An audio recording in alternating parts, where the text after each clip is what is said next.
Je m'appelle Adrien et j'ai 29 ans. Une semaine avant Noël, j'ai surpris ma propre famille en train de planifier de m'utiliser comme babysitter gratuit pour leur immense fête de fin d'année, tout en me forçant simultanément à payer pour un traiteur de luxe. Alors que je travaillais 80 heures par semaine pour bâtir ma carrière et économiser mon salaire afin de réaliser de solides investissements immobiliers, ma mère a ri et a dit à ma tante au téléphone, « Adrien va s'occuper de tous les enfants. Il n'a pas de famille à lui, donc il n'est pas fatigué comme le reste d'entre nous. Qu'est-ce que quelques enfants de plus pour une soirée ?» Ils avaient prévu de m'enfermer à l'étage avec 10 enfants hurlant pendant qu'ils boiraient en bas du vin importé très cher à mes frais. Mais il y avait une chose qu'ils ne savaient pas. J'avais déjà appelé l'entreprise de traiteur, annulé l'intégralité de la commande massive, obtenu mon remboursement, et j'étais en route pour quitter l'État et me rendre dans un chalet à la montagne. Et à l'heure actuelle, ils se tiennent dans une maison vide avec 25 invités affamés et critiques, paniqués, et ils s'acharnent sur mon téléphone. Avant que je ne vous raconte exactement comment j'ai transformé leur Noël égoïste parfait en un désastre public total, cliquez sur le bouton j'aime si vous croyez qu'il faut tenir tête aux proches toxiques. Et n'oubliez pas de me dire depuis où vous regardez dans la section des commentaires ci-dessous. Retournons maintenant là où ce cauchemar a réellement commencé. J'ai toujours été le gars qui, en apparence, gérait parfaitement sa vie. Je travaille comme analyste de données senior dans une grande entreprise technologique de la ville. Je touche un très bon salaire. Je maximise mes cotisations à mon plan de retraite 401K chaque année. Et je vis dans un appartement spacieux et moderne juste à côté du centre-ville. Mes collègues et mes amis pensent que je vis un rêve absolu. J'ai un revenu disponible. Je n'ai pas de divorce difficile qui me traîne devant les tribunaux familiaux. Pas de bataille pour la garde des enfants qui vident mes économies, et la liberté ultime de faire ce que je veux de mes week-ends. Je peux réserver un vol pour l'Europe sur un coup de tête ou passer un dimanche matin à lire un livre dans un café haut de gamme. Du moins, c'est ce que l'on voit sur le papier. Mais ce qu'ils ne voient pas, ce que personne en dehors de ma lignée directe ne voit, c'est l'angoisse absolue qui me consumait chaque week-end. Cette angoisse sombre et étouffante avait un nom, ma famille. Je vis à exactement 32 minutes de chez mes parents, Béatrice et Gérard. C'est un trajet que j'ai fait des centaines de fois. C'est assez proche pour que leur rendre visite soit incroyablement facile, mais beaucoup trop proche pour inventer des excuses crédibles quand je veux rester à l'écart. Pendant très longtemps, je ne voulais pas chercher d'excuses. J'aimais ma famille. Sincèrement. Mais plus je vieillissais et plus je réussissais, plus je réalisais que leur amour s'accompagnait d'un prix très lourd et non négociable. Et j'étais le seul à payer la facture. Mon frère Renaud a 34 ans. Il a 5 ans de plus que moi et il a toujours été l'enfant chéri de la famille. C'est celui qui ne peut absolument rien faire de mal aux yeux de mes parents. Il est marié à une femme nommée Mireille et, ensemble, ils ont 2 enfants, Fabien qui a 9 ans et Hélène qui a 7 ans. En réalité, j'adore mon neveu et ma nièce. Ce sont des enfants formidables, pleins d'une énergie innocente, et ils courent toujours dans mes bras quand ils me voient. Cette partie me réchauffait toujours le cœur et me donnait envie d'être l'oncle cool et présent. Mais la réalité de ce qui venait immédiatement après ces câlins est ce qui a broyé mon âme au fil des ans. Renaud et Mireille vivent dans une immense maison de banlieue tentaculaire, dans une résidence fermée avec un syndic de copropriété incroyablement strict. Ils renvoient cette image de famille riche et parfaite sur les réseaux sociaux. Ils publient des photos parfaitement filtrées de leur dîner de Thanksgiving, de leur séjour au ski et de leur pyjama de fête assorti. Renaud a récemment pris en leasing un Porsche Macan tout neuf pour maintenir les apparences face aux autres cadres de sa société de marketing de niveau intermédiaire. Il projette une immense richesse, mais en coulisses, il croule sous les dettes, se plaignant constamment de leur taux d'intérêt, de leurs factures de carte de crédit et du coût des cours privés de gymnastique acrobatique d'Hélène. Et au lieu de réduire leur train de vie extravagant, ils ont décidé de faire des économies en me traitant comme leur employé personnel non payé. La paix de mon appartement tranquille et durement acquis n'était qu'une fragile illusion. Je m'asseyais sur mon canapé en cuir coûteux le vendredi soir, épuisé physiquement et mentalement d'une semaine de travail éreintante à analyser des feuilles de calcul interminables et à diriger des réunions d'équipe. Mais je ne pouvais pas me détendre.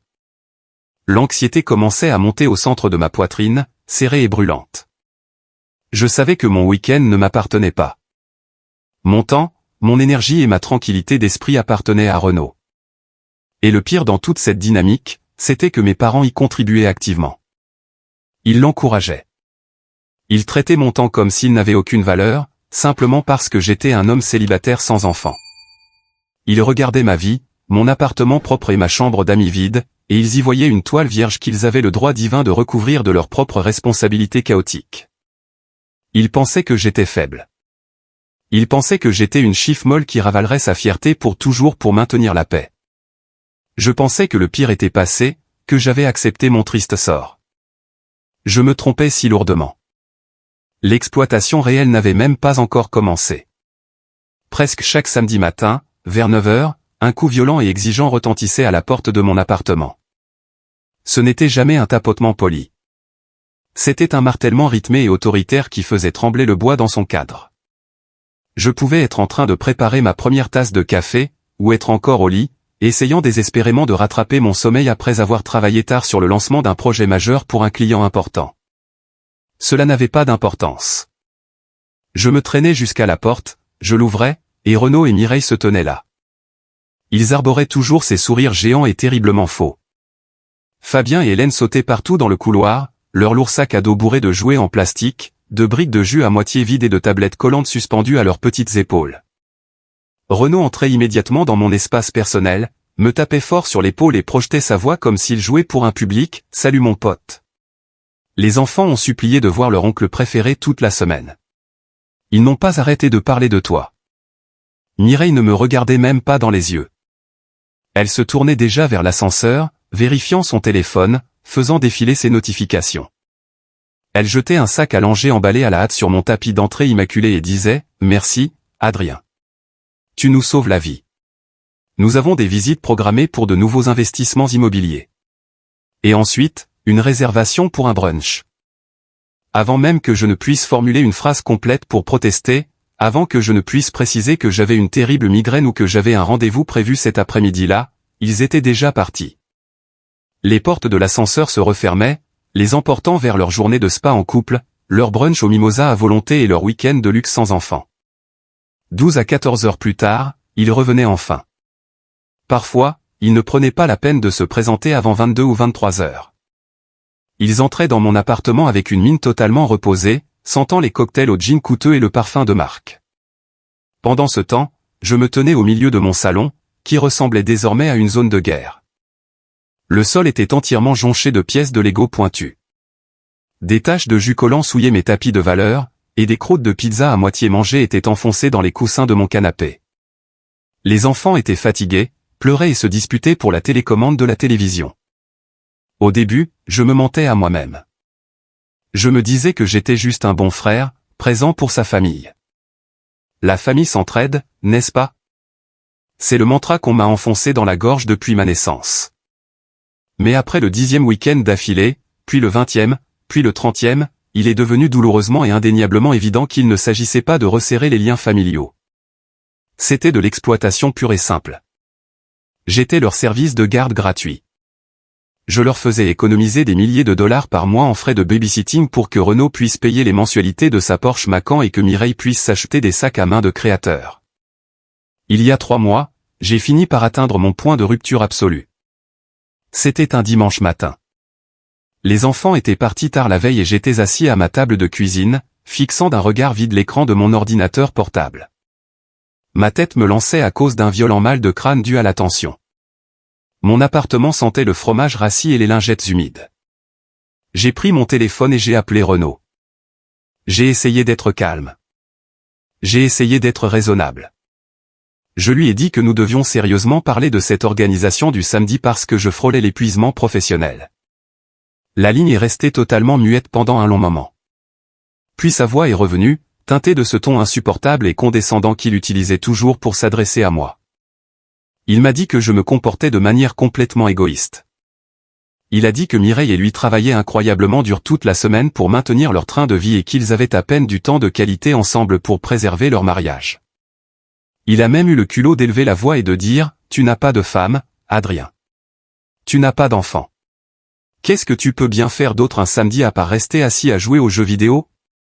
Tu devrais être reconnaissant de pouvoir faire partie de leur vie. » J'ai essayé d'expliquer que j'avais ma propre vie. Que je voulais avoir des rendez-vous amoureux. Que je voulais voir mes amis d'université. Que je voulais simplement fixer le mur et décompresser dans un silence absolu. Je lui ai dit que mon travail épuisait mes capacités mentales et que j'avais besoin de recharger mes batteries. Mais Renaud n'écoutait pas. Il a déformé mes propos, m'accusant de détester mon propre neveu et ma propre nièce. Mes mains tremblaient de pure rage quand j'ai fini par raccrocher. J'ai réalisé à cet instant précis que mon frère ne me respectait pas en tant qu'homme. Il me voyait comme une ressource, un appareil qu'il pouvait brancher quand bon lui semblait. 2 semaines après cet appel, j'ai naïvement pensé que je pouvais en appeler à une autorité supérieure. Je me suis rendu chez mes parents pour notre dîner obligatoire du dimanche. La maison sentait bon le poulet rôti et la sauge, ravivant des souvenirs nostalgiques d'une époque où les choses semblaient plus simples, quand j'étais juste un enfant et non un distributeur de billets sur pattes. J'ai attendu que nous soyons tous assis autour de la lourde table à manger en chaîne. J'ai prudemment abordé le problème concernant Renaud, suggérant que nous pourrions peut-être mettre en place un roulement afin que je puisse avoir des week-ends de libre pour vivre ma propre vie. Mon père, Gérard, n'a même pas arrêté de mâcher. Il a à peine levé les yeux de son assiette de purée de pommes de terre. Il a avalé une grosse bouchée, a pointé sa fourchette en argent directement vers ma poitrine et a prononcé son verdict froid: « Adrien, ces enfants sont de ta famille. On aide sa famille. » Fin de la discussion. Ton frère est en train de bâtir un héritage. Puis ma mère, Béatrice, est intervenue. Elle a posé sa serviette en lin sur la table et m'a lancé ce regard de déception profonde et théâtrale. C'était exactement le genre de regard qui me faisait me recroqueviller sur moi-même quand j'étais un adolescent vulnérable. Elle a laissé échapper un long soupir dramatique. « Je t'ai élevé mieux que ça, Adrien », a-t-elle dit en secouant la tête. Renaud travaille tellement dur pour subvenir aux besoins de Mireille et des enfants. Tu es célibataire. Tu n'as pas de vraie responsabilité. Tu es juste assis dans un bureau. S'occuper de Fabien et d'Hélène est la meilleure préparation que tu puisses espérer. Quand tu trouveras enfin une femme prête à s'installer avec toi et à avoir tes propres enfants, tu devrais considérer cela comme une bénédiction.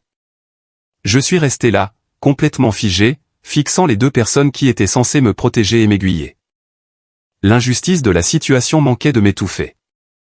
En les regardant, un souvenir précis m'est revenu à l'esprit. Je me suis revu à l'âge d'exactement 16 ans, assis dans ce même salon. Renaud avait 21 ans, venait de se marier avec Mireille, et il voulait absolument se rendre à une immense fête de réveillon chic en centre-ville. Mes parents m'avaient forcé à annuler mes plans avec mes amis de lycée.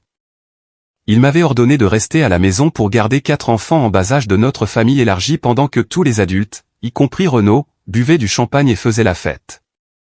Je me souvenais être assis sur le parquet froid cette nuit-là, serrant une épaisse écharpe rouge que ma grand-mère m'avait offerte juste avant de s'éteindre. C'était la seule personne dans toute cette maison qui m'avait toujours considéré comme un individu à part entière. Sa voix rauque résonnait clairement dans ma tête: « Ne laisse personne te transformer en son ombre, Adrien.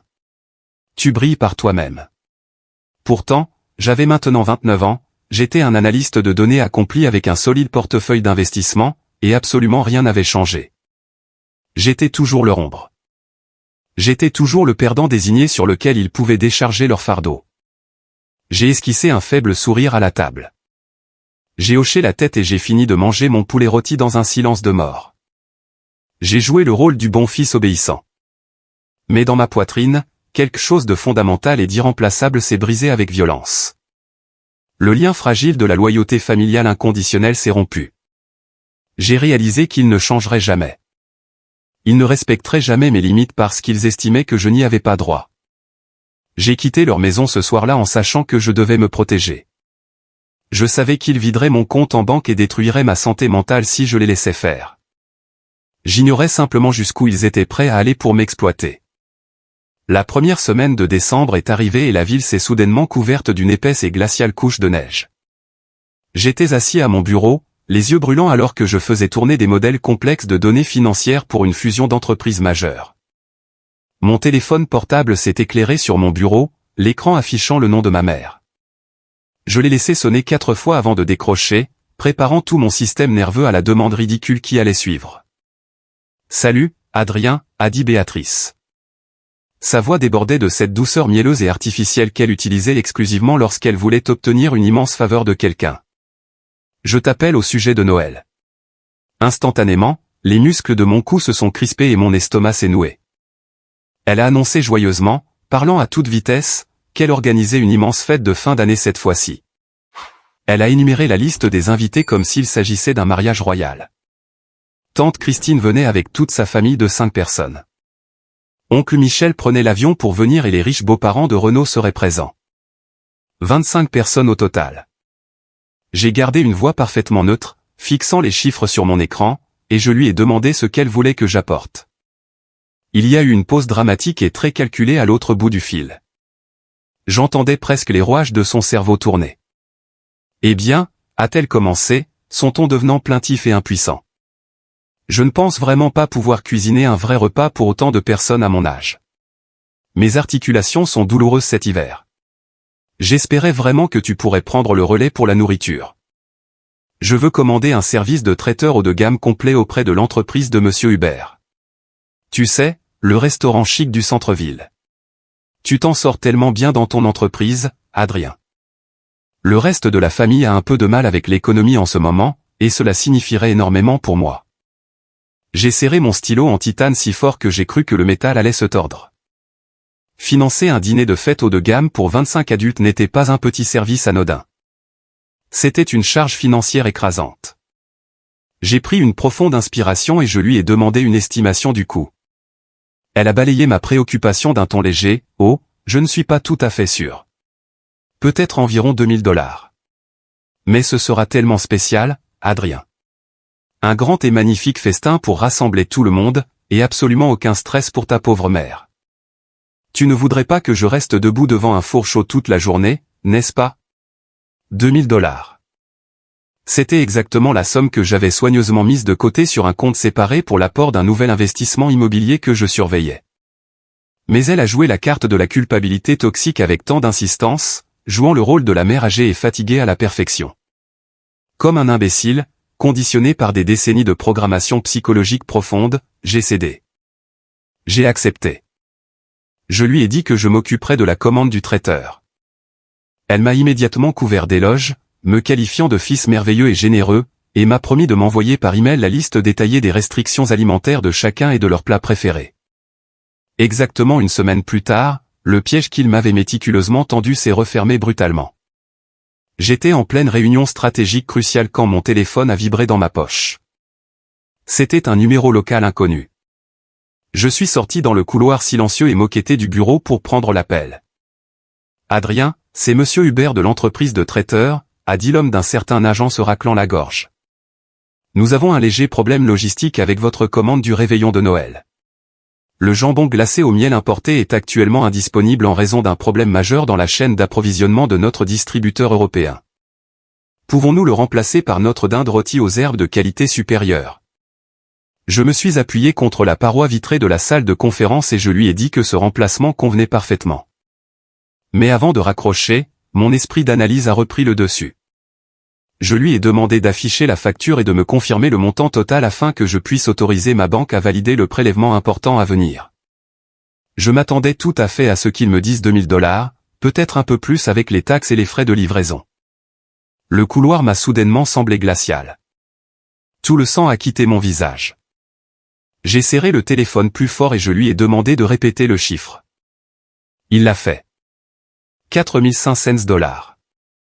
J'ai exigé un relevé détaillé immédiat des frais. Monsieur Hubert a semblé un peu déconcerté par mon ton, mais il s'est exécuté. La partie nourriture de la facture s'élevait à environ 2000 $. Les 2500 $ restants comprenaient 4 caisses en bois de vin de grands crus français et plusieurs grands paniers cadeaux artisanaux remplis de truffes et de caviar. Je l'ai coupé. Monsieur Hubert, je n'ai pas commandé de vin. Qui a ajouté ces articles à ma facture ? Monsieur Hubert a marqué une pause, faisant bruisser des papiers. Votre frère, Renaud, a appelé notre bureau hier après-midi. Il a déclaré clairement qu'il gérait le compte des fêtes pour votre compte et a autorisé ces ajouts de luxe en utilisant la carte de crédit que nous avons enregistrée pour vous. Une vague de rage pure et aveugle a envahi tout mon corps. Ma vision s'est troublée pendant une seconde. Renaud avait usurpé mes coordonnées bancaires.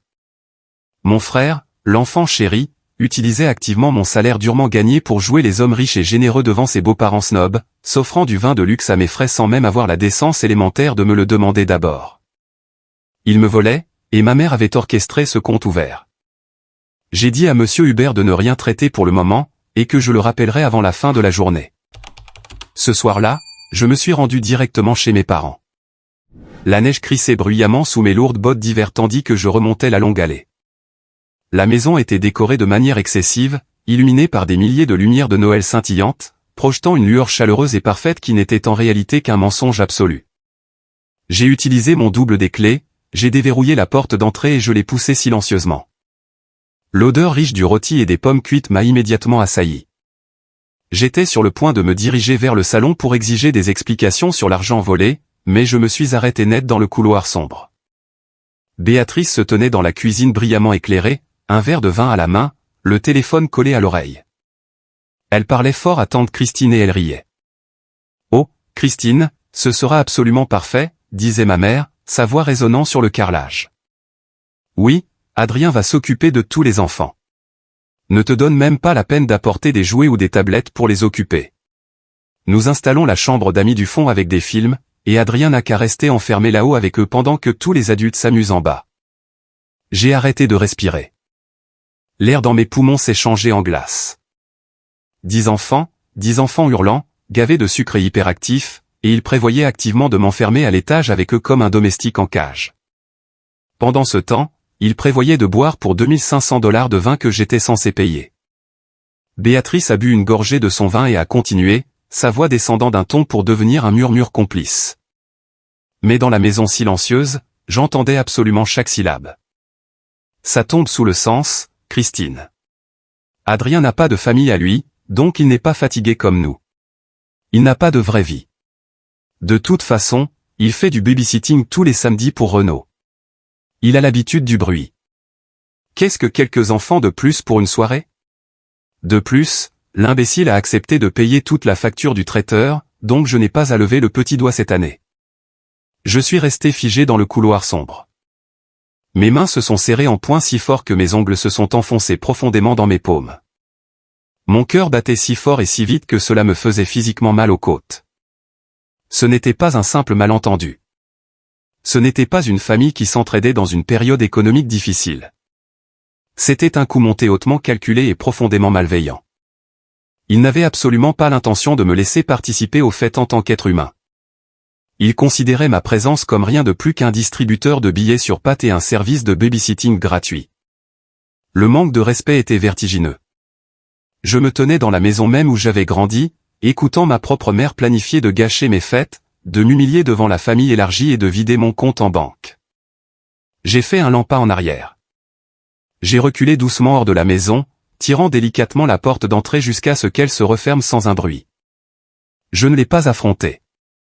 Je n'ai pas crié et je n'ai rien cassé, car hurler sur eux dans cette cuisine ne leur aurait donné que l'occasion de nier, de me traiter de dramatique, de retourner la situation et de faire de moi le méchant fou et ingrat. Non, ils avaient besoin d'une leçon bien plus dure et définitive qu'une simple dispute. Je suis retourné rapidement à mon SUV et je me suis installé au volant. Le cuir était glacial contre mon dos, mais je le sentais à peine. Je suis resté assis dans l'obscurité pendant un long moment, le moteur éteint. Fixant à travers le pare-brise givré la fenêtre éclairée de mes parents, j'observais les silhouettes sombres de mon père et de ma mère s'activer à l'intérieur, complètement inconscient du fait que je venais de découvrir tout leur manège. La colère brûlante dans ma poitrine a commencé à se cristalliser lentement en quelque chose de très froid, de très tranchant et d'extrêmement précis. J'ai sorti mon téléphone et j'ai composé le numéro direct de Monsieur Hubert. Monsieur Hubert, ai-je dit, ma voix parfaitement calme et dénuée de toute émotion. C'est Adrien. Je dois annuler formellement l'intégralité de la commande du réveillon de Noël. La nourriture ainsi que l'alcool. Tout. Il y a eu une inspiration brusque et paniquée à l'autre bout du fil. Adrien, s'il vous plaît, comprenez. Le réveillon de Noël est dans exactement une semaine. Ma cuisine a déjà acheté les ingrédients de qualité supérieure. Si vous annulez cette commande massive maintenant, la politique de l'entreprise stipule que vous perdrez l'intégralité de votre acompte non remboursable. Je me fiche de l'acompte, ai-je répondu froidement, fixant la couronne de Noël suspendue à la porte d'entrée de mes parents. Gardez-le. Annulez la commande immédiatement et écoutez-moi très attentivement. Retirez mes coordonnées bancaires de votre système dès maintenant.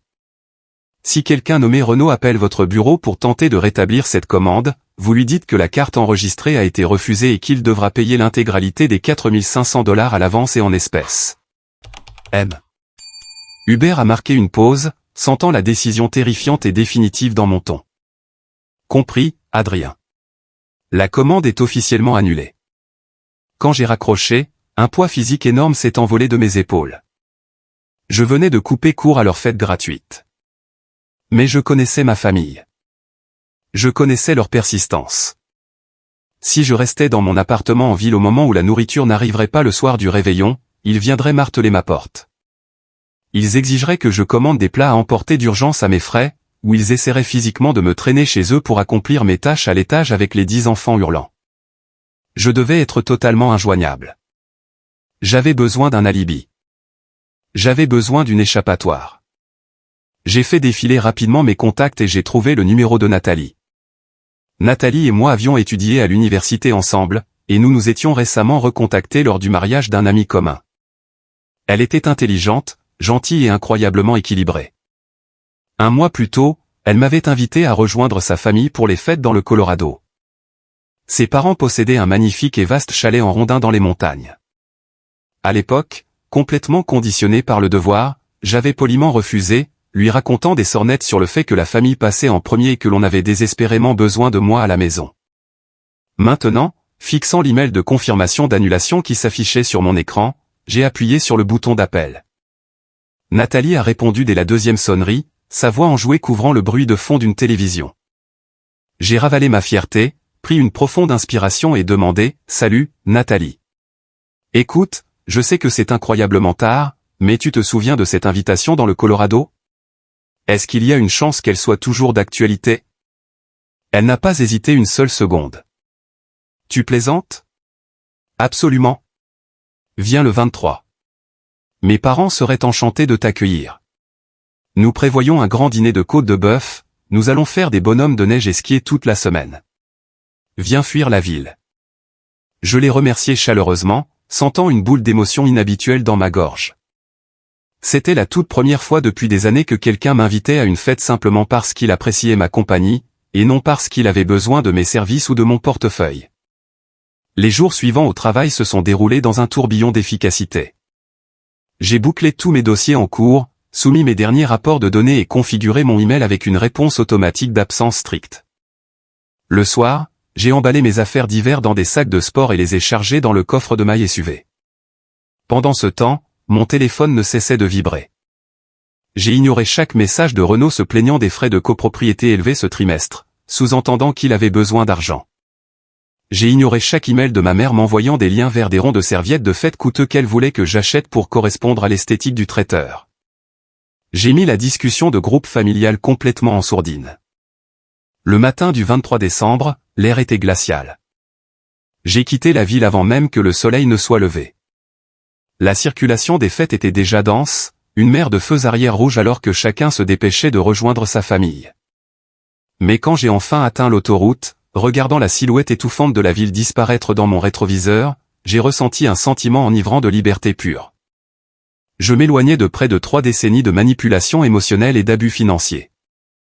Je suis arrivé au chalet de la famille de Nathalie tard ce soir-là. Le changement de décor était saisissant. C'était un paysage d'hiver digne d'une carte postale. Le grand chalet en rondin était niché au cœur d'une forêt de pins enneigés, une épaisse fumée grise s'échappant de l'immense cheminée en pierre. Les parents de Nathalie, Mathieu et Sylvie, m'ont accueilli à bras ouverts. C'étaient des gens chaleureux, sincères et simples. Mathieu m'a immédiatement tendu un grand mug en céramique de cidre chaud épicé, et Sylvie m'a conduit vers une magnifique chambre d'amis qui sentait bon le bois de cèdre et les draps propres. Nous avons passé toute la soirée assis autour d'un grand feu de cheminée. Nous avons joué à des jeux de société, bu du vin et partagé des histoires amusantes jusqu'à minuit. Personne ne m'a demandé un seul dollar. Personne ne m'a ordonné d'aller à l'étage pour surveiller des enfants turbulents. J'ai été traité comme un adulte à part entière, un égal et un invité d'honneur. Mais alors que j'étais assis là à regarder le feu crépiter, mon téléphone éteint dans la poche de ma veste, je savais que l'horloge tournait. Je savais que là-bas, Béatrice apportait les dernières touches prétentieuses à sa table. Je savais que Renaud était probablement en train de se vanter auprès de son riche beau-père du vin de luxe qu'il avait prétendument acheté pour la soirée. Ils ignoraient complètement que leur grand château de cartes était sur le point de s'effondrer. La tempête approchait, et pour la toute première fois de ma vie, je l'observais de loin, à l'abri, attendant que la foudre s'abatte sur eux. Le matin du réveillon de Noël dans les montagnes du Colorado fut spectaculaire. Un contraste saisissant avec la jungle de béton étouffante que j'avais laissée derrière moi. Je me suis réveillé dans la chambre d'amis du chalet, enfoui sous une lourde couette en duvet faite main, face à une neige blanche qui tombait doucement derrière la grande baille vitrée. Pour la première fois depuis plus de 10 ans, je ne me suis pas réveillé avec un nœud d'anxiété au milieu de la poitrine. Il n'y avait pas de menace imminente au-dessus de ma tête. Pas de liste mentale de corvées à accomplir pour mon frère. Pas de crainte du regard critique de ma mère ou des remarques froides de mon père. Il n'y avait que le son paisible du vent d'hiver dans les pins et l'odeur riche du café frais qui infusait dans la cuisine. Je suis resté allongé un long moment, fixant les poutres en bois du plafond, réalisant l'ampleur de ce que j'avais fait. J'avais posé une limite. J'avais enfin fait passer ma propre santé mentale avant leurs exigences incessantes. Je suis descendu en chaussettes de laine et pantalons de flanelle, me sentant totalement libéré de la réalité toxique que j'avais endurée. Mathieu, le père de Nathalie, se tenait près de la grande cuisinière en fonte, faisant cuire d'épaisses tranches de bacon tout en fredonnant un air de jazz. C'était un courtier en immobilier commercial à la retraite, un homme qui avait bâti une belle fortune mais ne l'avait jamais utilisée pour manipuler ses enfants. Il m'a vu descendre et m'a immédiatement tendu un mug de café avec un sourire chaleureux. Sylvie, la mère de Nathalie, et Nathalie elle-même étaient assises à la grande table, riant devant un puzzle complexe de 1000 pièces commencé la veille. Je me suis assis à leur côté, serrant le mug chaud entre mes mains, et j'ai simplement profité de l'atmosphère. C'était un concept totalement nouveau pour moi, l'idée d'une famille qui apprécie réellement la compagnie des uns et des autres sans arrière-pensée. Personne ne comptait les points. Personne n'exigeait d'accéder à mon salaire. Personne n'essayait de me refourguer ses enfants pour aller boire. Ils voulaient simplement que je sois là parce qu'ils appréciaient ma présence. La journée s'est déroulée dans un calme réparateur. Nous nous sommes emmitouflés dans nos vêtements d'hiver et avons passé des heures dehors dans l'air vif, marchant en raquettes sur les sentiers enneigés derrière la propriété. Nous avons fait une bataille de boules de neige géantes qui s'est terminée par des éclats de rire à en avoir mal aux côtes. Je me sentais comme une personne totalement différente là-bas. Je me sentais comme Adrien, l'analyste de données indépendant et accompli. Pas Adrien la bête de somme, pas Adrien le distributeur de billets. Mais alors que le soleil de fin d'après-midi commençait à descendre derrière les sommets enneigés, projetant de longues ombres bleues sur la vallée, la réalité de ce qui se passait là-bas a commencé à me revenir à l'esprit. L'horloge du chalet tournait inexorablement vers 17 heures.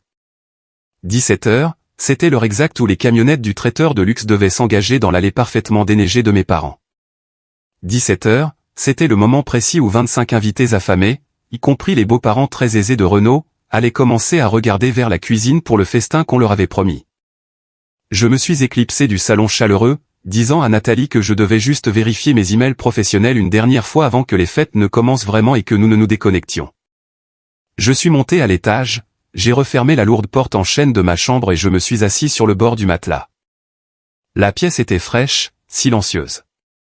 J'ai sorti mon téléphone portable du fond de mon sac de sport. Je l'avais gardé complètement éteint depuis que j'avais passé la frontière de l'État. J'ai tenu l'écran noir dans ma main pendant un long moment. Mon pouce flottait au-dessus du bouton d'allumage.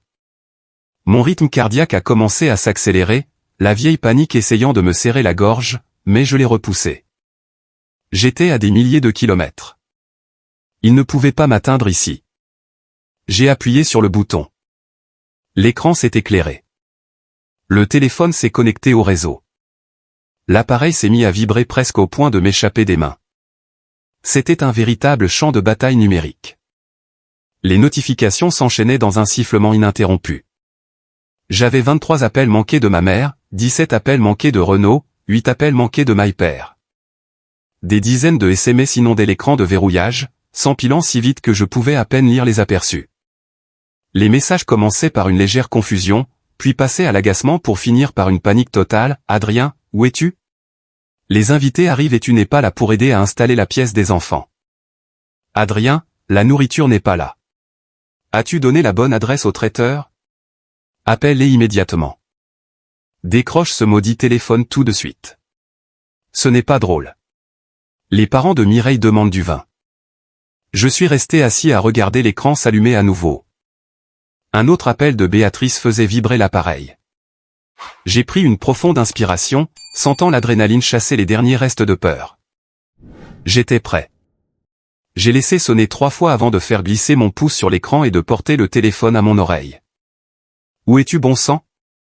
La voix de Béatrice a explosé dans le haut-parleur, stridente et hors d'elle. Il ne restait plus aucune trace de cette douceur mielleuse qu'elle avait utilisée pour me faire payer la facture. Elle ressemblait à un animal acculé. En arrière-plan, j'entendais le brouhaha chaotique d'une maison sur le point d'exploser. J'entendais des bruits de verre, plusieurs enfants hurlant à plein poumon, et le murmure tendu de 20 adultes qui commençaient à réaliser que quelque chose n'allait pas du tout. « Je suis hors de la ville, maman », ai-je dit, ma voix calme, posée et dénuée de toute émotion. J'ai décidé de passer les fêtes dans le Colorado avec des amis. La ligne est devenue totalement muette pendant 10 secondes. Un silence lourd comme du plomb. J'entendais presque les rouages de son cerveau se bloquer devant l'impossibilité de ma déclaration. Le Colorado, a-t-elle fini par bafouiller, la voix brisée. Qu'est-ce que tu veux dire par tu es dans le Colorado? Tout le monde est là. Tante Christine est là. Oncle Michel a pris l'avion depuis la côte. Les beaux-parents de Renaud sont assis dans mon salon et attendent un dîner de luxe. Le traiteur devait être là il y a plus d'1 heure. Appelle-les tout de suite et découvre où ils sont. Règle ça. Je me suis adossé à la tête de lit, regardant la neige tomber par la fenêtre, un sourire froid s'étirant sur mes lèvres. Ne te donne pas la peine d'attendre le traiteur, maman. La nourriture ne viendra pas. J'ai annulé toute la commande la semaine dernière. Un autre silence de plomb. Puis l'explosion. Tu as fait quoi? A-t-elle hurlé, sa voix si forte que j'ai dû éloigner le téléphone de mon oreille. Es-tu devenu fou? Tu as annulé le dîner de Noël? Comment as-tu pu te montrer aussi égoïste et malveillant? Nous avons 25 personnes affamées ici. Nous n'avons aucune solution de rechange. Réalises-tu ce que tu viens de faire à la réputation de cette famille? J'ai annulé parce que j'ai décidé que je ne voulais pas payer 4 500 $ pour être votre domestique en cage, ai-je répondu, mon ton devenant aussi tranchant qu'une lame de rasoir. Je n'ai absolument aucune idée de quoi tu parles, a-t-elle menti instinctivement, même si je percevais le tremblement terrifié dans sa voix. Elle savait qu'elle était démasquée. Arrête de mentir, les jeux coupés sur le champ, reprenant le contrôle de la conversation. J'étais dans le couloir la semaine dernière quand tu étais au téléphone avec tante Christine. J'ai entendu chaque mot méprisant. Maman, je t'ai entendu rire de ton plan pour m'enfermer à l'étage avec 10 enfants pendant que vous feriez la fête en bas. Je t'ai entendu dire que mon temps n'avait pas d'importance parce que je n'avais pas de famille. Tu ne m'as jamais voulu là en tant que fils. Tu me voulais comme babysitter gratuit. Et tu voulais que je paye pour ce privilège. Un soupir étouffé a retenti. Elle était prise au piège. Mais les manipulateurs ne s'excusent jamais. Ils se défendent et attaquent. Avant qu'elle ne puisse essayer de déformer la réalité, j'ai entendu un bruit de lutte et le téléphone lui a été arraché des mains. Écoute-moi bien, espèce de sale ingrat, a grogné la voix de Renaud. Il était furieux, perdant tout son masque de cadre parfait. Tu vas régler ça tout de suite. Tu vas appeler n'importe quel restaurant ouvert et commander 50 pizzas sur ta carte de crédit. Tu es en train de gâcher mes fêtes. Les parents de Mireille sont là. Tu m'affiches devant mon beau-père. J'ai ri. Un rire franc et sonore qui a jailli du plus profond de ma poitrine. C'était un sentiment incroyable. T'afficher, Renaud? Tu t'affiches tout seul. Et en parlant de ma carte de crédit, pensais-tu vraiment que je ne me rendrais pas compte des 2500 $ de vin français que tu as essayé d'ajouter en douce sur ma facture? Pensais-tu vraiment pouvoir commettre une fraude à la carte bancaire pour te faire mousser devant tes beaux-parents sans que je m'en aperçoive? C'est de l'argent familial. A hurlé Renaud, perdant toute logique dans sa rage paniquée. Tu nous redevable. Tu restes assis dans ton bel appartement à accumuler ton salaire alors que j'ai un prêt énorme, des frais de copropriété et les études des enfants à financer. Tu étais censé couvrir ça. C'est ton devoir en tant que frère célibataire. Je ne te dois pas un seul centime, ai-je dit d'une voix descendue à un murmure glacial. Je ne suis pas ta banque. Je ne suis pas ta babysitter. Je ne suis plus ton ombre. J'en ai fini. Profite de ta table vide, Renaud. Débrouille-toi tout seul. Joyeux Noël. Avant qu'il ne puisse hurler une autre insulte, avant que ma mère ne reprenne le téléphone pour utiliser ses fausses larmes, j'ai raccroché. Mon cœur battait la chamade, cognant contre mes côtes comme un marteau-piqueur. Mais je n'éprouvais pas une once de culpabilité. Pour la première fois de ma vie, j'ai ressenti un incroyable sentiment de puissance. J'avais enfin posé mes limites. Je me suis levé, je me suis regardé dans le miroir. J'avais l'air différent. L'ombre fatiguée et soumise avait disparu. Je suis descendu, je me suis servi un verre de vin rouge et j'ai rejoint la famille de Nathalie. J'ai souri, levé mon verre vers le feu crépitant, et j'ai profité du meilleur réveillon de Noël de toute ma vie. Je savais que les retombées seraient destructrices chez mes parents, mais j'étais à l'abri à des milliers de kilomètres, prêt à les regarder assumer leurs actes. J'ai gardé mon téléphone éteint pendant les 3 heures suivantes. Je voulais qu'ils fassent face à leur situation. Je voulais qu'ils s'agitent, qu'ils paniquent, qu'ils transpirent, qu'ils ressentent exactement le stress écrasant et le manque de respect qu'ils m'avaient imposé chaque samedi depuis 5 ans. Après avoir partagé un excellent et paisible dîner de côte de bœuf au chalet, marqué par des rires et un respect mutuel, je me suis éclipsé sur le porche. L'air glacial du Colorado m'a fouetté le visage, réveillant chaque nerf de mon corps. J'ai sorti mon téléphone, je l'ai déverrouillé et je me suis rendu directement sur la grande discussion de groupe de la famille. Elle comprenait tout le monde, mes parents, Renaud, Mireille, tante Christine, oncle Michel, plusieurs cousins plus âgés, et même les parents de Mireille qui avaient été ajoutés pour l'organisation des fêtes. La discussion était un véritable champ de ruines. J'ai fait défiler les messages vers le haut pour voir comment le désastre s'était produit pendant que je dînais. À 17h45, Béatrice avait envoyé un long message dramatique au groupe, essayant visiblement de contrôler le récit, de limiter les dégâts et de se faire passer pour la victime d'un monde cruel. Chère famille, j'ai le cœur brisé de vous annoncer que notre Noël est complètement ruiné. L'entreprise de traiteurs de luxe Uber nous a escroqués. Ils ont pris l'acompte important qu'Adrien avait payé et ne se sont jamais présentés. Ils refusent de répondre au téléphone et leur boutique est fermée. Le pauvre Adrien est si dévasté et embarrassé par cette arnaque qu'il a éteint son téléphone par honte. Renaud tourne actuellement en voiture pour essayer de trouver un magasin ouvert afin que nous ayons au moins des produits surgelés pour les enfants. Je suis si humilié que notre belle soirée ait été gâchée par des criminels. J'ai secoué la tête, un sourire cynique aux lèvres. Elle mentait effrontément. Elle accusait une entreprise locale respectée de vol pour couvrir son propre comportement toxique. Elle supposait que je resterais silencieux, que je ravalerais ma colère et que je jouerais le jeu pour protéger le secret de famille comme je l'avais toujours fait. Elle pensait avoir trouvé le bouc émissaire parfait.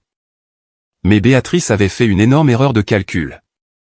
Elle avait oublié que l'oncle Henri, le mari de tante Christine, était un promoteur immobilier commercial très influent et connecté dans notre ville. L'oncle Henri siégeait au conseil d'administration de la chambre de commerce locale, et il connaissait absolument tous les chefs d'entreprise du centre-ville. À 18h05, la discussion a explosé avec un message de l'oncle Henri, « Béatrice, cela n'a aucun sens.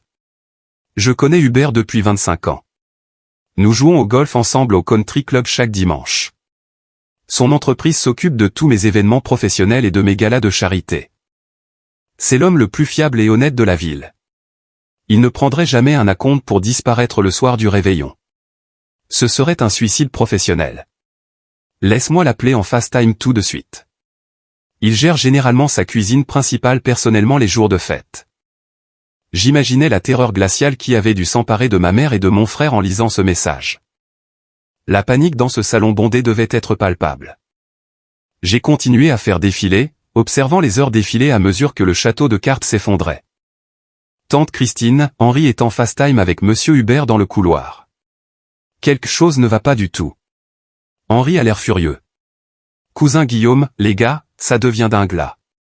On est littéralement assis ici à manger des biscuits secs et à boire de l'eau du robinet. Qu'est-ce qui se passe?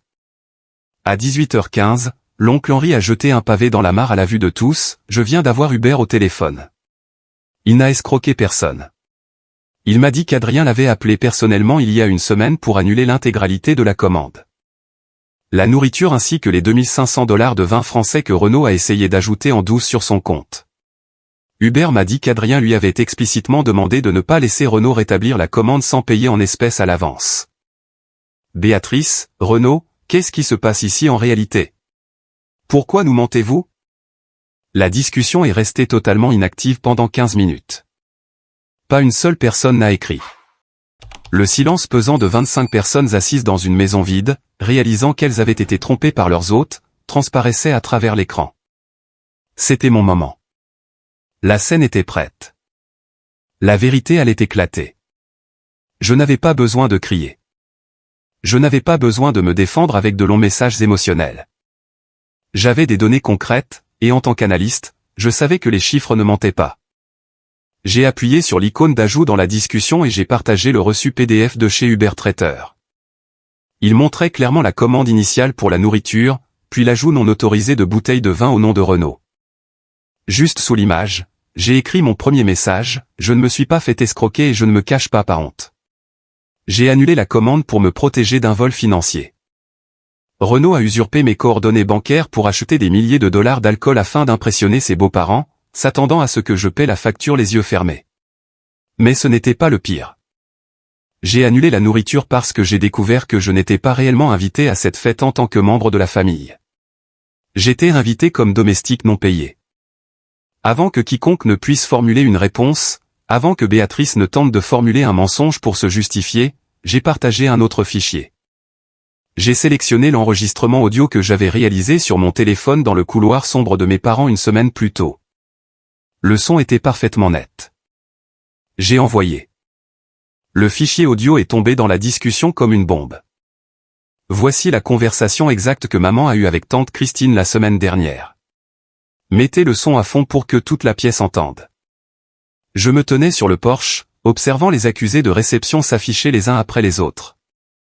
Un par un, chaque membre de la famille, y compris les beaux-parents aisés et critiques de Renault, a écouté cet enregistrement. Je me les imaginais tous dans le salon de mes parents, le silence de la pièce seulement rompu par la voix moqueuse et cruelle de Béatrice sortant d'une douzaine de téléphones en même temps. Ils l'ont entendu rire de son idée de m'enfermer là-haut avec 10 enfants. Ils l'ont entendu balayer ma vie, ma carrière et ma valeur d'un revers de main simplement parce que je suis célibataire. Ils ont entendu la malveillance d'une mère exploitant son propre fils pour de l'argent et des services gratuits. La réaction fut immédiate et explosive. La discussion s'est emballée. Mireille, la femme de Renault, es-tu devenu fou? Tu as essayé d'utiliser l'argent de ton propre frère pour acheter du vin à mes parents? Tu m'as dit que tu avais reçu une prime de fin d'année importante au travail. Tu m'as menti. Mon père est assis juste ici en train de lire ça. Oncle Michel, Béatrice, Gérard, c'est la chose la plus méprisable que j'ai entendue de ma vie. Vous avez traité votre propre fils comme un chien. Christine, rassemble les enfants. Nous partons immédiatement. Je refuse de rester dans cette maison une seconde de plus. Mireille, je suis tellement humilié que j'ai envie de vomir. Mes parents sont horrifiés. Renaud ne m'adresse même pas la parole. Je prends Fabien et Hélène et je vais dans un hôtel de luxe avec ma famille pour la nuit. Tu pourras expliquer ce comportement pathétique à mon avocat si tu ne me présentes pas tous tes relevés de compte demain matin. La discussion de groupe a sombré dans un chaos irrécupérable. Les cousins se disputaient, les tantes exprimaient leur dégoût et Mireille menaçait ouvertement de demander le divorce et la garde exclusive devant toute la famille. La façade de perfection que Renaud et Béatrice avaient mis des années à construire s'était effondrée en quelques minutes. Tout le monde connaissait désormais la vérité, ils étaient à court d'argent, manipulateurs et menteurs, abusant du plus jeune membre de la famille pour financer un train de vie qu'ils ne pouvaient pas s'offrir. Je suis resté assis sur les marches du porche enneigé dans le Colorado, un sourire de profonde satisfaction sur le visage. Je n'ai répondu à aucune excuse de mes tantes. Je n'ai pas répondu au message désespéré de Renaud me suppliant d'appeler Mireille pour lui dire que c'était un malentendu. J'ai verrouillé mon téléphone, je l'ai rangé dans ma poche et j'ai contemplé les étoiles. Je n'avais pas seulement traversé la tempête, j'avais redirigé la foudre directement dans leur salon, et c'était un sentiment incroyable. Je suis retourné à l'intérieur du chalet chaleureux, je me suis servi un autre verre de cidre chaud et j'ai rejoint la famille de Nathalie pour une partie de cartes. Le Noël de mes parents était un champ de ruines, mais ma vie ne faisait que commencer. Je suis resté dans le Colorado pendant encore 5 jours merveilleux, ignorant totalement les retombées toxiques qui se produisaient à des centaines de kilomètres de là. J'ai laissé mon téléphone en mode avion et j'ai profité de l'instant présent. J'ai dévalé des montagnes enneigées, j'ai mangé de délicieux repas faits maison et j'ai même commencé à regarder des annonces immobilières dans la région, réalisant que j'avais assez d'économies pour investir dans un chalet de vacances. Le poids toxique qui m'écrasait depuis des années avait disparu. Quand j'ai enfin bouclé mes bagages, fait mes adieux chaleureux à Nathalie et à ses parents, et que je suis rentré dans mon appartement le 29 décembre, je me sentais apaisé. J'étais un homme nouveau. Mon esprit était clair, mon niveau d'énergie au plus haut, et mon compte bancaire intact. Mais je connaissais ma famille. Je connaissais leur psychologie. Je savais qu'ils ne supporteraient pas de perdre le contrôle, et qu'ils exigeraient des comptes pour l'humiliation subie. Je commençais à peine à déballer ma valise dans ma chambre quand des coups violents et agressifs ont retenti à ma porte d'entrée. Ce n'était pas le frappement rythmé et agaçant des samedis matins. C'était le martèlement furieux et désespéré de gens qui avaient perdu la raison et tout sens des réalités. Je me suis approché calmement, j'ai regardé par le Judas et j'ai poussé un soupir.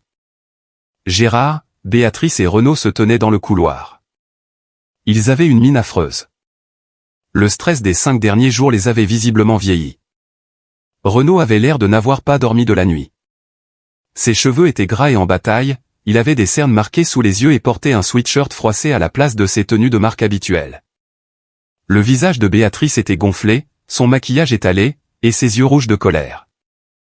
Gérard avait l'air furieux, la mâchoire si serrée que ses dents semblaient prêtes à se briser. J'ai déverrouillé le verrou, retiré la chaîne et ouvert la porte, bloquant l'entrée de tout mon corps. Je ne me suis pas écarté. Je ne les ai pas invités à entrer. « Qu'est-ce que vous voulez ?» ai-je demandé, ma voix dénuée de toute chaleur et de la peur que je ressentais autrefois en leur présence. « Comment oses-tu » a sifflé Béatrice, la voix tremblante de rage. Elle a tenté de me bousculer pour entrer dans l'appartement, mais je suis resté ferme sur mes appuis et elle a rebondi contre mon épaule. « Comment oses-tu nous humilier de la sorte devant toute la famille ?» Les parents de Mireille sont partis outrés. Tante Christine ne répond même plus à mes appels. Oncle Michel a dit à tout le monde que nous étions des monstres. Tu as tout gâché. Tu as ruiné notre réputation.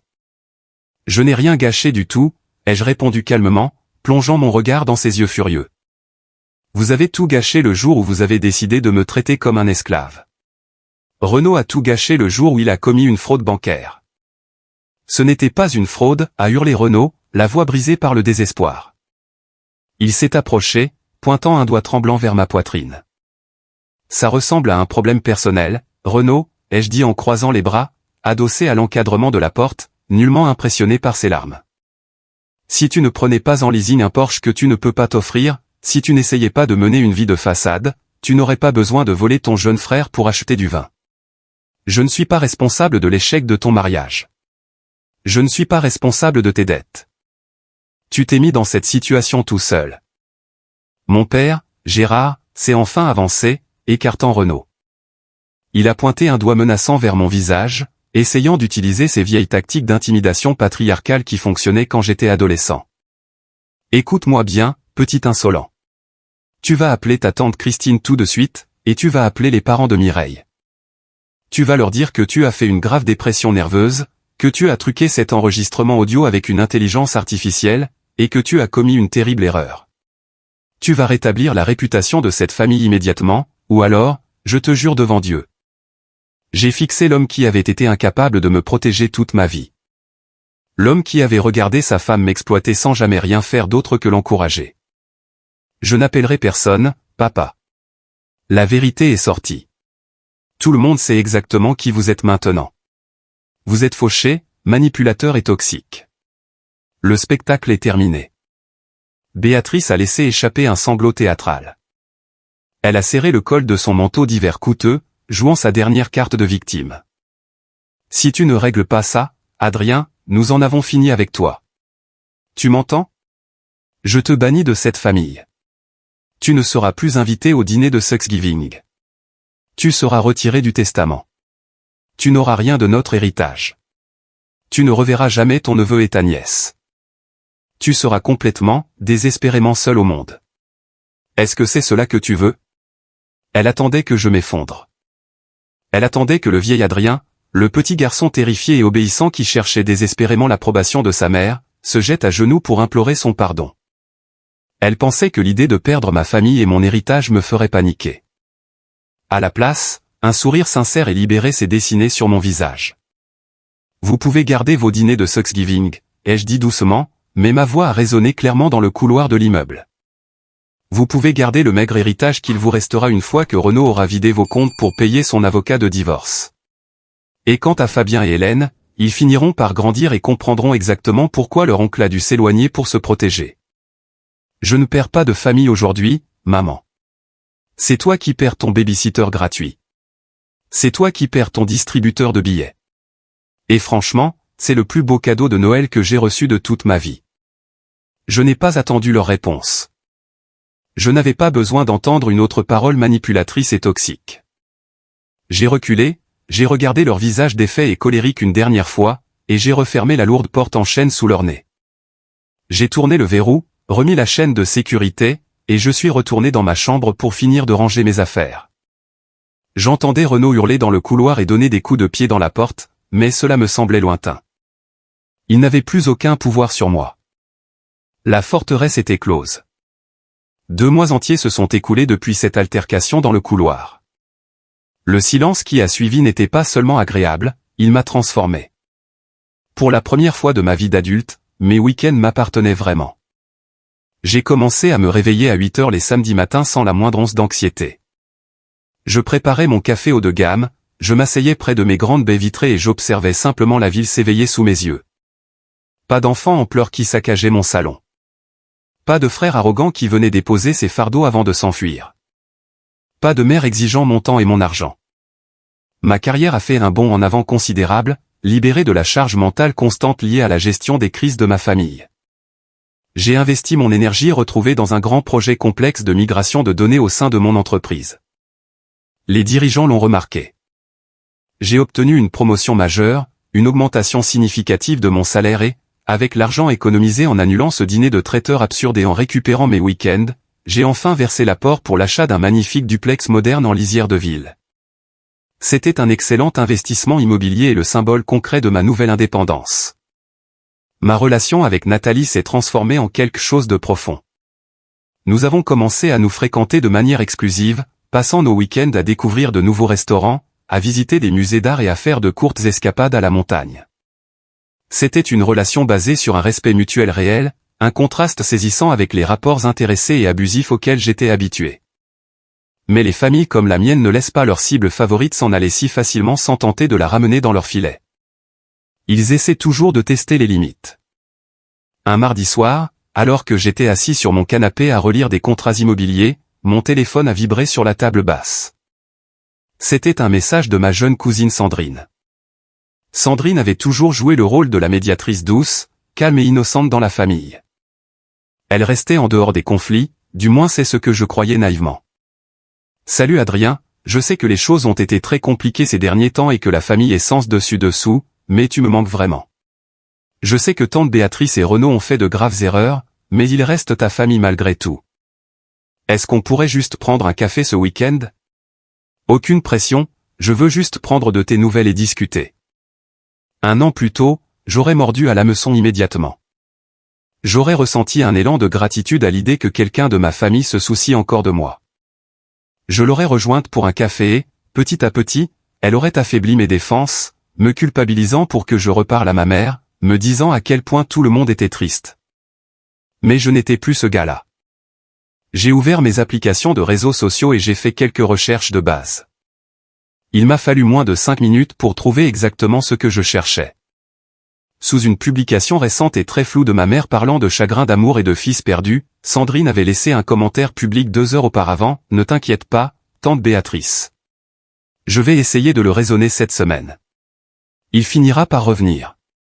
Il le fait toujours. » Elle ne cherchait pas à prendre de mes nouvelles. C'était une espionne, un émissaire envoyé directement par Béatrice pour franchir mes limites, glaner des informations et me ramener dans le cycle de la manipulation. Je ne me suis pas mis en colère. Je n'ai pas écrit un long texte pour lui reprocher ses mensonges. J'ai simplement ouvert notre discussion, appuyé sur son profil et bloqué son numéro. Ainsi, la dernière branche toxique de cet arbre généalogique était coupée. Quelques jours plus tard, j'ai reçu un appel auquel j'ai choisi de répondre. C'était tante Christine. Elle m'appelait pour s'excuser sincèrement. Elle a admis qu'elle était au courant du plan de Béatrice pour m'enfermer à l'étage, et a confessé qu'elle avait été trop lâche et intimidée par ma mère pour intervenir. Ta mère a toujours tyrannisé tout le monde dans cette famille, Adrien, a dit Christine, sa voix tremblante d'un regret sincère. Je suis tellement désolé de l'avoir laissé te faire ça. Tu ne méritais pas cela. J'ai accepté ses excuses parce que je sentais qu'elles étaient sincères. Mais quand elle a suggéré que je devrais peut-être pardonner à mes parents un jour pour tourner la page, je l'ai arrêtée gentiment mais fermement. Tante Christine, j'ai déjà tourné la page. Le pardon ne signifie pas que je doive leur rouvrir ma vie. Je leur pardonne d'être des gens brisés et instables, mais je ne les laisserai plus jamais me détruire. J'avance. J'ai une nouvelle vie désormais. J'ai raccroché et j'ai regardé autour de mon appartement calme et impeccable. L'écharpe rouge que ma grand-mère m'avait offerte était posée sur le dossier de ma chaise de bureau. Ne laisse personne te transformer en son ombre.